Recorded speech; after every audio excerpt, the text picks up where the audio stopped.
మన ప్రభు అయిన యేసుక్రీస్తు పరిశుద్ధ నామములో ఈ పాడ్కాస్ట్ ద్వారా వాక్యం ఉంటున్న ప్రతి వారికి నా హృదయపూర్వకమైనటువంటి వందనాలు. దేవుడు మిమ్మను దీవించునుగాక. మనము చరిత్రలో విశ్వాసానికి తండ్రి ఎవరు అని అనగానే మనకు గుర్తొచ్చేది అబ్రహాము అని. అవును, అది వాస్తవమే. కానీ అబ్రహాము విశ్వాసులకు తండ్రిగా పిలువబడ్డాడు.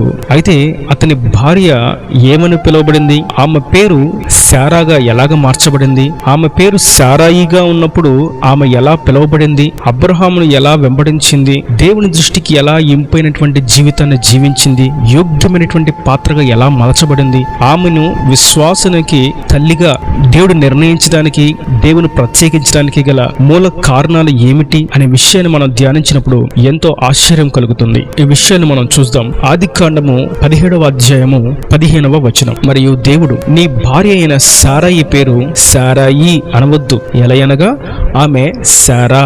నేను ఆమెను ఆశీర్వదించి ఆమె వలన నీకు కుమారులను కలుగు చేసేదను. నేను ఆమెను ఆశీర్వదించదను. ఆమె జనములకు తల్లి అయ్యుండును.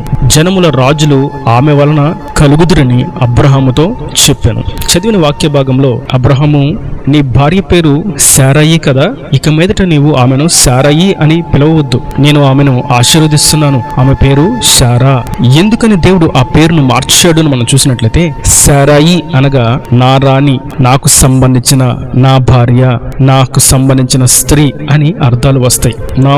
నాకు అనేటువంటి భావం అబ్రహాము ఆ పేరు పలికిన ప్రతిసారి అదే భావం కలుగుతుంది. అబ్రహాము నా భార్య, నా రాణి, నా స్త్రీ, నాకు సంబంధించింది అని పలుకుతున్నట్లుగా దాని అర్థం. మరి దేవుడు శారాయి అనేటువంటి పేరును మార్చి, ఇక మీద నువ్వు నా రాణి, నా భార్య, నాకు సంబంధించింది, నాకు మాత్రమే సొంతం అని పలకొద్దు అబ్రహాము. నీవు శారాయి అని పలకవద్దు. ఆమె పేరు ఇక మీద శారా. శారా అనగా ప్రిన్సెస్ ఆఫ్ ది మల్టిట్యూడ్. ఇప్పటి వరకు మై ప్రిన్సెస్ అని నువ్వు పలుకుతున్నావు, నా రాణి అని పలుకుతున్నావు. గాని అబ్రహాము, శారాని నేను ఆశీర్వదించాను. ఆమె పేరు శారా. ఇక మీదట ఆమె అనేక జనములకు యువరాణి. నీకు మాత్రమే సంబంధించిన రాణి కాదు, అనేక జనములకు రాణి, అనేక జనములకు తల్లి. అనేక జనములను ఆమె ద్వారా నేను కలుగు చేస్తున్నాను. రాజులను, అధికారులను, ప్రవక్తలను, జన సమూహములను నేను ఆమె ద్వారా పుట్టించిపోతున్నాను. ఆమె అనేక జనములకు రాణి, తల్లి. నిజమే, ఎంత గొప్ప ఆశీర్వాదాన్ని శారాయి పొందుకుంది.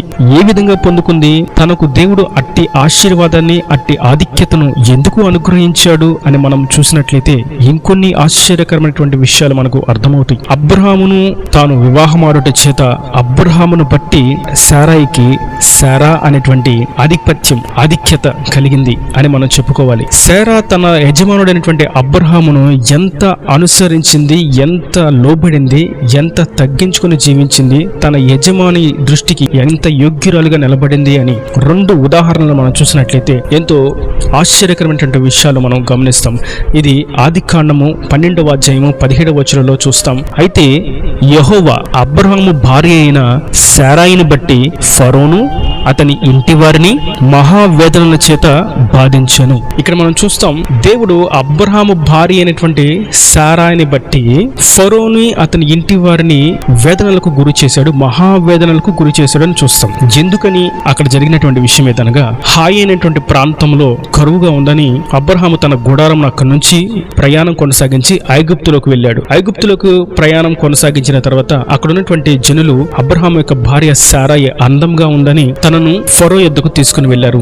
ఫరో ఆమెను చూసి ఆమెను తన ఆస్థానానికి పిలిపించుకున్నాడు. రాజు తనకి ఎదురు చెప్పేవారు ఎవరు? తాను చేసే ప్రతి వికృత చేష్టలకు ఖండించేవారు ఎవరు లేనందు చేత ఫరో అబ్రహాము భార్య అయినటువంటి శారాయిని తన ఇంటికి తీసుకుని వెళ్ళాడు. ఫరో ఆమెను ఏదో చేద్దామని, తన జీవితాన్ని పాడు చేద్దామని ఆలోచన వచ్చిన తోడనే శారాయిని బట్టి దేవుడు ఫరో యొక్క కుటుంబం అంతటికి మహావేదనలు గురి చేశాడు. ఇక్కడ మనం చూస్తాం, శారాయిని బట్టి మాత్రమే ఫరో యొక్క కుటుంబానికి మహావేదనలు. తనను ముడదాం, తనని పట్టుకుందాం అనేటువంటి ఆలోచన వచ్చిన తోడనే ఫరోకి, అతని కుటుంబంలో మహావేదనలు కలిగినాయి. ఎందుకని శారాయిని బట్టి ఆ కుటుంబానికి వేదన కలిగింది అని మనం చూసినట్లయితే, శారా తన భర్త అయినటువంటి అబ్రహాము మాటకు ఎంత లోబడిందంటే, నీవు ఇతనితో వెళ్ళు అనంటే అబ్రహాము మాటకు శిరస వహించి ఫరో యొక్క ఆస్థానానికి శారా వెళ్ళింది. ఇద్దరు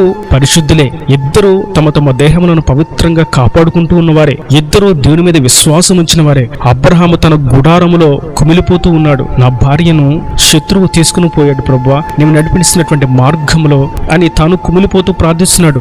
నా భర్త ఏమీ చేయలేనటువంటి నిస్సహాయ స్థితిలో ఉన్నాడు ప్రభువా, మేము నీ మీద ఆధారపడి ఉన్నాము, ఇతడు నన్ను తీసుకుని వచ్చాడు అని శారాయి బాధతో కుమిలితో ప్రార్థన చేస్తుంది. అయితే ఇక్కడ విశ్వాస విషయంలో శారా యొక్క విశ్వాసం గొప్పదిగా మనం ఎంచుతాం. ఎలాగా ఎంచుతామనగా, తన భర్త కోసం తను ప్రాణాన్ని, ఆత్మ గౌరవాన్ని కూడా చంపుకోవడానికి తనను తాను అర్పించుకుంది. కానీ సమస్తమును ఎరిగినటువంటి దేవుడు శారా హృదయమును చూసిన వాడుగా, శారా దేవుడి మీద ఉంచినటువంటి విశ్వాసమును ఎరిగిన వాడుగా, శారా తన భర్తకు చూపించినటువంటి విధేయతను ఎరిగిన వాడుగా, తన భర్తకు లోబడినటువంటి తత్వాన్ని చూసిన వాడుగా శారాయిని దేవుడు ఆశీర్వదించాడు. శారాయిని శత్రువు ముట్టకుండా చేశాడు. వారికి, వారి కుటుంబానికి మహావేదనలు కలుగునట్లుగా కేవలం శారాయిని బట్టి దేవుడు కలుగు చేశాడు. కారణం శారా చూపించినటువంటి విధేయత. ఇంకొక విషయాన్ని మనం చూస్తాం. ఆదికాండం 20వ అధ్యాయము 18వ వచనం. ఏలయనగా అబ్రహాము భార్య అయిన శారాను బట్టి దేవుడు అబీమెలెకు ఇంటిలో ప్రతి గర్భమును మూసి ఉండెను. ఇక్కడ మనం చూస్తాం, మరలా అబ్రహాముకి శారాకి మరొక అగ్ని పరీక్ష వచ్చి పడింది. వీరు గెరారు అనేటువంటి ప్రాంతంలోకి ప్రయాణం కొనసాగిస్తూ ఉండగా, ఆ గెరారు ప్రాంతంలో వారు గుడారం వేసుకుని ఉన్నప్పుడు గెరారు ప్రాంతవాసులు ఈ అబ్రహాము భార్య అయినటువంటి శారాను గెరారు రాజు అయినటువంటి అబీమెలెకు యొద్దకు తీసుకుని వెళ్ళారు. అబీమెలెకు ఆమెను చూచి తనను ముట్టడానికి, తనను బాధపరచడానికి ఆమెను తీసుకుని పోయాడు. మరలా ఇక్కడ అదే బాధ, అదే దుఃఖం, అదే కన్నీరు. అబ్రహాము ఏమీ చేయలేనటువంటి నిస్సహాయ స్థితిలో గుడారంలో ఉండి దేవునికి మొరపెడుతున్నాడు.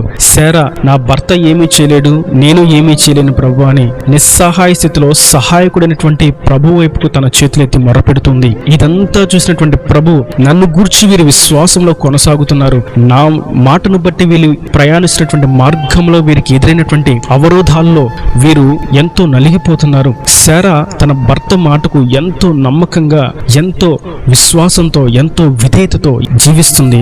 తన పవిత్రతను కాపాడుకుంటుంది. తనను బట్టి నేను కార్యము చేయ నేడే పూనుకుందును అని, ఇప్పుడే నేను లేచెదను అని శారాను బట్టి అబీమెలెకు యొక్క కుటుంబంలో ఉన్నటువంటి ప్రతి ఒక్క స్త్రీ గర్భాన్ని మూసివేశాడు. ఎవరికి సంతానమే లేదు. కేవలం శారాను బట్టి, శారా అబ్రహాముకు చూపించినటువంటి విధేయతను బట్టి, తన యజమాని దగ్గర ఎంత నమ్మకంగా, ఎంత పవిత్రంగా, ఎంత విధేయతగా, ఎంత ఓర్పుగా, ఎంత సహనంగా తన భర్తను కాపాడడానికి, తన భర్తను నిలబెట్టడానికి ఎంత విశ్వాసము నలిగిపోయిందనగా, తన జీవితం ఇక్కడతో ముగించబడుతుంది అన్నా సరే విశ్వాసంలో ఏమాత్రము సడలిపోలా. నా యజమానుడు నమ్మినటువంటి దేవుడు ఖచ్చితంగా సహాయము చేస్తాడు, నా యజమానుడి యొక్క దేవుడు నిజమైనటువంటి దేవుడు అని నమ్మింది. నేను ఆరాధిస్తున్నటువంటి యెహోవా సత్యవంతుడు, ఈ స్థితిలో ఉండి నన్ను లేవనెత్తగలడు అని నమ్మింది.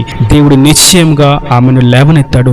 శారాయి అనేటువంటి స్త్రీని శారా అని దేవుడు మార్చాడు. ఇట్టి విశ్వాసం కలిగినటువంటి స్త్రీని ఏ శత్రువు కూడా ముట్టకుండా దేవుడు కృప దయచేశాడు. తన జీవితం అయిపోయిందని బాధపడింది. భర్త ఒక ప్రక్కన బాధపడుతున్నాడు, భార్య ఒక పక్కన బాధపడుతూ ఉంటే శత్రువు ఎవరు కూడా ఆమెను ముట్టకుండా దేవుడు కంచె వేశాడు. రాజులను గద్దించాడు. నిన్ను బట్టి నేను రాజులను గద్దిస్తానని సెలవిచ్చిన దేవుడు నిజముగానే రాజులను ఆయన గద్దించాడు. తన ప్రజలకు కీడు కలగకుండా, హాని కలగకుండా, బాధ కలగకుండా, వేదన కలగకుండా క్షేమాన్ని కలుగు చేశాడు. నెమ్మదిగా, సంతోషంగా వారి బంధకాల నుండి బయటికి తీసుకుని వచ్చాడు. అనేక జనములకు ఇప్పుడు తల్లిగా ఆయన మార్చాడు. విశ్వాసానికి తండ్రిగా అబ్రహాము ఉంటే అతని భార్య అయినటువంటి శారా విశ్వాసులకు తల్లిగా మార్చబడింది. అనేక జనములకు తల్లిగా మార్చబడింది. ఆమె విశ్వాసం నేటికి చిరస్మరణీయంగా నిలిచినట్లుగా దేవుడు ఆమెను ఆశీర్వదించాడు. శారా యొక్క జీవితం ఎంతో ప్రత్యేకమైనది. ఆమె యొక్క జీవిత విధానం ఎంతో శ్రేష్టమైనది. ఆమె చూపించినటువంటి విధేయత, నమ్మకత్వం, తాను జీవించినటువంటి జీవితంలో ఆమె సుగుణాలు, గుణగణాలు, లక్షణాలు ఎంతో శ్రేష్టమైనవి. ఆమె నేటి తరమునకు ఒక మాదిరి. శారాయి స్త్రీ అనే కానీ శారాలో మనం గుర్తించాల్సింది, ఆ జీవిత చరిత్రలో మనం స్త్రీ అయినా పురుషులమైన ఆ స్థానంలో మనం ఉన్నవారంగా మన యజమానుడైనటువంటి ప్రభువుకు ఎంత లోబడుతున్నామో, ఆయన కొరకు ఎంత మనం విశ్వాసం కలిగి ఉన్నామో, ఆయన చెప్పింది చేయడానికి ఎంత విధేయత చూపిస్తున్నామో అన్నటువంటి విషయాన్ని మనం గమనించిన వారంగా మనం ముందడుగు వేసినట్లయితే, బాప్తిసం తీసుకున్నప్పుడు పేరు మారుస్తారు సరియే, కానీ నిజమైనటువంటి నామకరణం పరలోకమందున్నది. ఆయన ఎవరు కూడా పలకలేనటువంటి, ఎవరు కూడా చూడలేనటువంటి ఒక ప్రత్యేకమైనటువంటి కృతమైనటువంటి నామమును వారికి ఇస్తాడు. అది పొందుకున్న వారికే తప్ప మరెవ్వరికీ తెలియదు. తెల్లని రాతి పలక మీద వారికి ఆ పేరును ముద్రించి ఇస్తాడు. వారిని ఆయన ప్రత్యేకంగా పిలుస్తాడు. నేడు శారాయిని శారా అని మార్చినట్లుగా ఈ వాక్యం వింటున్న ప్రియ సహోదరులారా, మిమ్మును ఆయన ఒక ప్రత్యేకమైనటువంటి స్థానంలో నిలబెట్టడానికి, ఒక ప్రత్యేకమైనటువంటి పేరును అనుగ్రహించడానికి ఆయన సంసిద్ధుడై ఉన్నాడు, సహాయకుడై ఉన్నాడు. నలిగి విరిగిపోతున్నటువంటి ప్రతి పరిస్థితిని, బంధకాల నుండి లేవనెత్తడానికి శక్తిమంతుడుగా ఆయన ఉన్నాడు. ఆయన మాత్రమే విడిపించి గొప్ప చేయవాడు. ఈనాడు దేవుని మాటల ప్రతి మన హృదయంలో నీరు కట్టి ఫలింపు చేయను గాక. ఆమేన్. God bless you. తలల వంచి కన్నుల మూసితే మీ కొరకు చిన్న ప్రార్థన. ప్రేమ స్వరూపి కరుణ కటాక్షంగా తండ్రి, నా ప్రభు ఈ వాక్యమైన ప్రతి ఒక్కటి మీ కృపతో జ్ఞాపకం చేసుకోండి. శారాయిని శారాగా ఏ విధంగా మార్చారో, అనేక జనములకు తల్లిగా ఏ విధంగా మీరు తీర్చిదిద్దారో తండ్రి, ఈ వాక్యమైన ప్రతి ఒక్క బిడ్డను అటు విధంగా ఆశీర్వదించండి. ఇంకను ఆమె తన యజమానునికి ఏ విధంగా లోబడిందో, ఎంత విధేయత చూపించిందో, ఎంత విశ్వాసంలో నిలకడగా ఉందో, అట్టి విధంగా ప్రతి ఒక్క బిడ్డ విశ్వాసంలోను, విధేయతలోను, నమ్మకంలోను, పవిత్రతలోను నమ్మకంగా ఉన్నట్లుగా, మీకు ఇష్టమైనటువంటి ఇంపైన వారికి జీవించినట్లుగా కృపద ఇచ్చేయండి. ప్రతి అవసరం అక్కర్ను మీరు మహిమేశ్వరంలో తీర్చి నాలుగు దీవించి పరలోక రాజ్యానికి యోగులుగా అర్హులుగా మార్చమని యేసు పరిశుద్ధులను ప్రార్థించి వేడుకుంటున్నాను తండ్రి. ఆమేన్. ఆమేన్.